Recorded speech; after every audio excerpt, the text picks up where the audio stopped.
If your mobility scooter breaks down under warranty, you might be surprised by what you still have to pay. Here's what happened to us and what you need to know before it happens to you.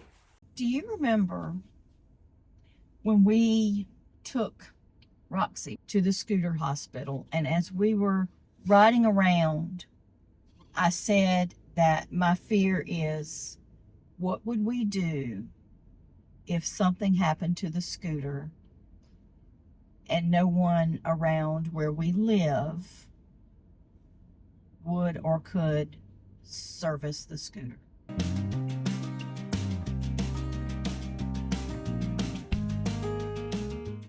Right. That would be in our episode about taking the scooter to the scooter hospital. And we expressed some rather strong frustrations and opinions on that video.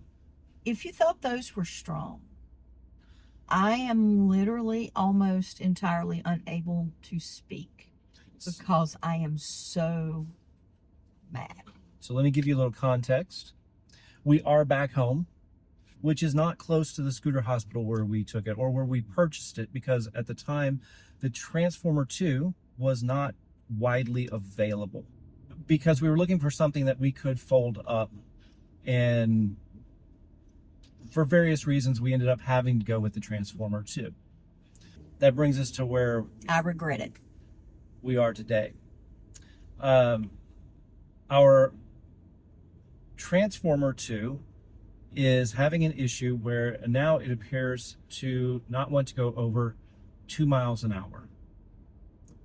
Even at rapid speed, it just doesn't care. It just, 2 miles. Doesn't matter if she rides it, doesn't matter if I ride it, 2 miles. And let me clarify what he is talking about with rapid speed. There is a dial on the tiller of Roxy, and so when it's at full speed, that's when you've turned it to rapid. Now, we were just in the scooter store, and today we were looking for a different vehicle. With the ramp that we use plus the scooter, we were looking for something a little bigger. So we decide to let me drive the scooter around the parking lot of the dealership. I turn it on and I turn it all the way up, and it won't go any faster than 2 miles an hour. And it feels like it is very sluggish. And it has a full battery charge. So we call a local dealership, and the first guy, bless his heart, was clueless. He was nice. He was professional. But he was not knowledgeable, not able to ask questions, answer questions. He didn't even ask any questions. He admitted that he had not worked on that particular model, yeah, even though this particular local business was listed on the Transformer 2 manufacturer's website as being within their dealer network for support and service.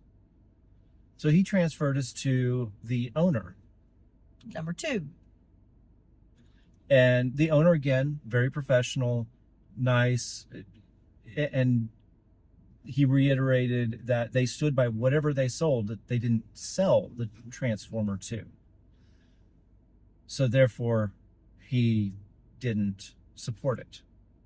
We take this thing to Walmart, Costco, busy places. And to get into these busy places, you often have to drive through parking lots.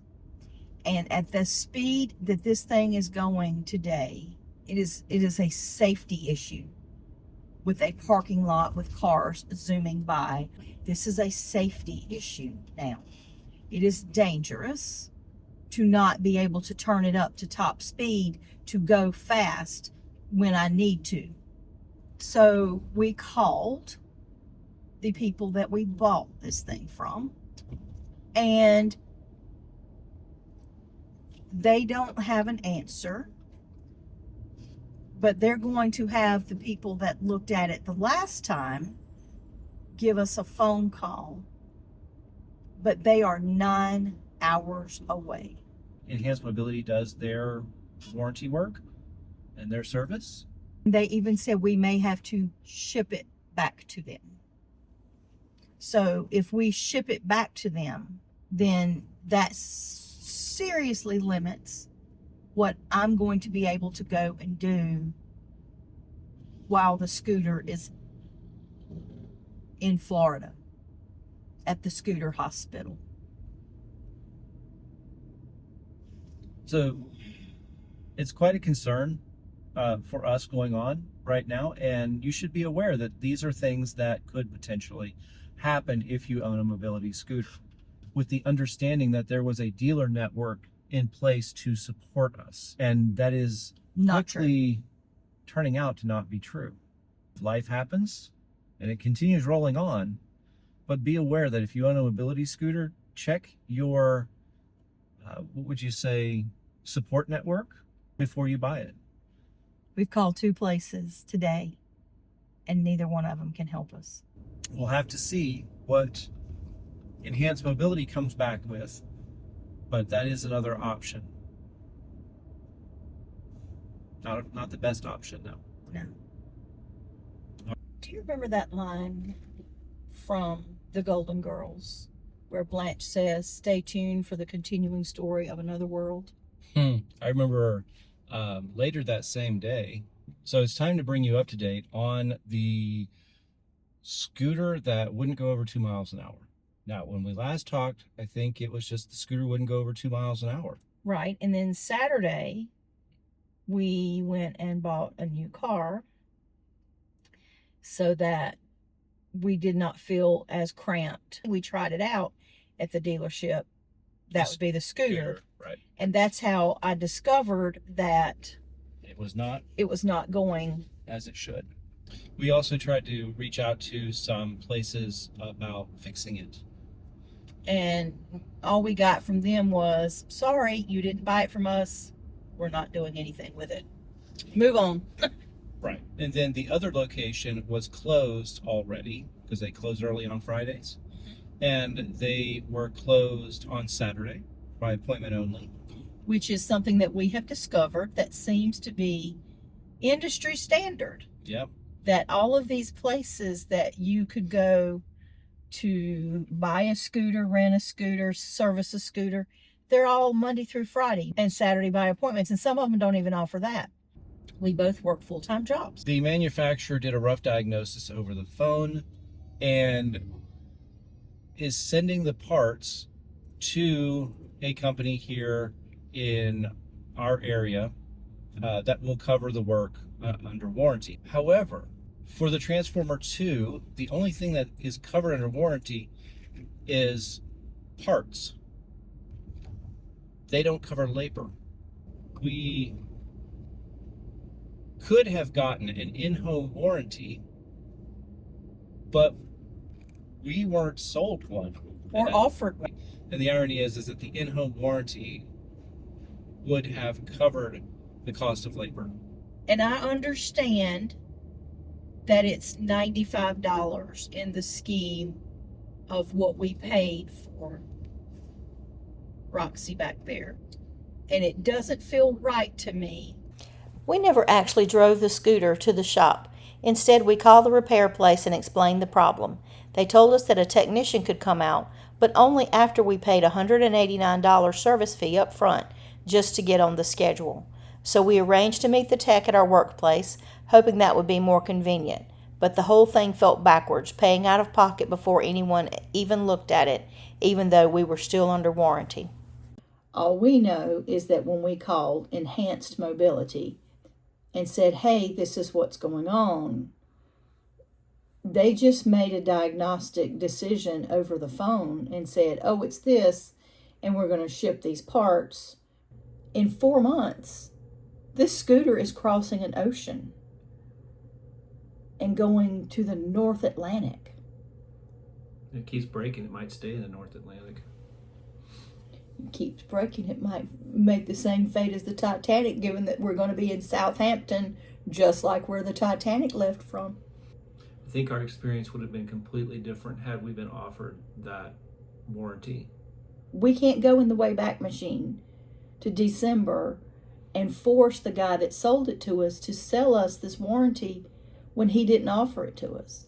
This is not like if we buy a toaster at Kohl's and they say, do you want the $12 warranty? No, we don't. That's not this. So we will know that next time we'll get it. We had to have the scooter repair van visit our work location. He ended up replacing the throttle potentiometer and the speed knob. It cost $189. Yep. And that $189 included them driving from their location to our office.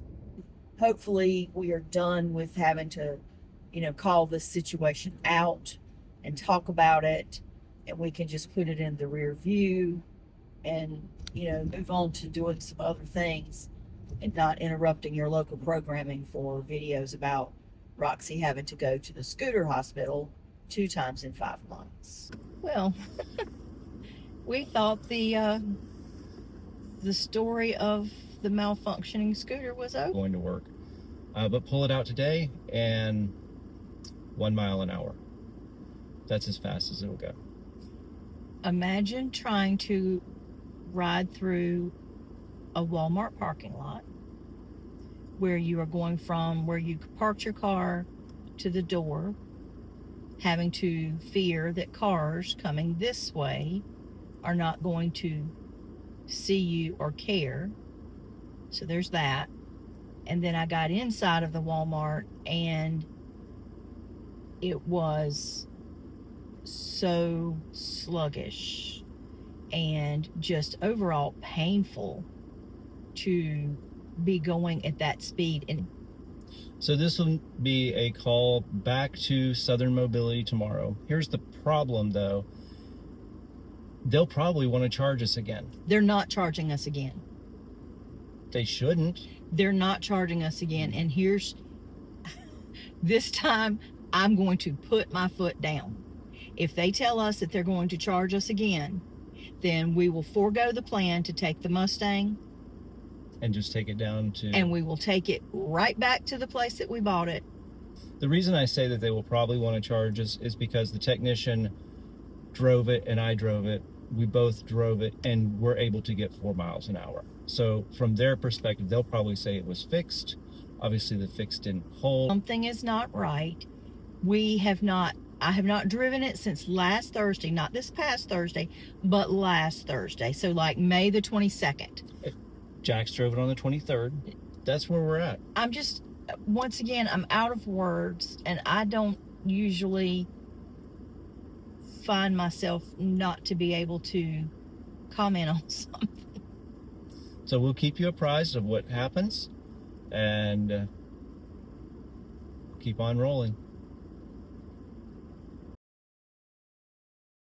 It's making me cringe because I worry that he's going to injure his back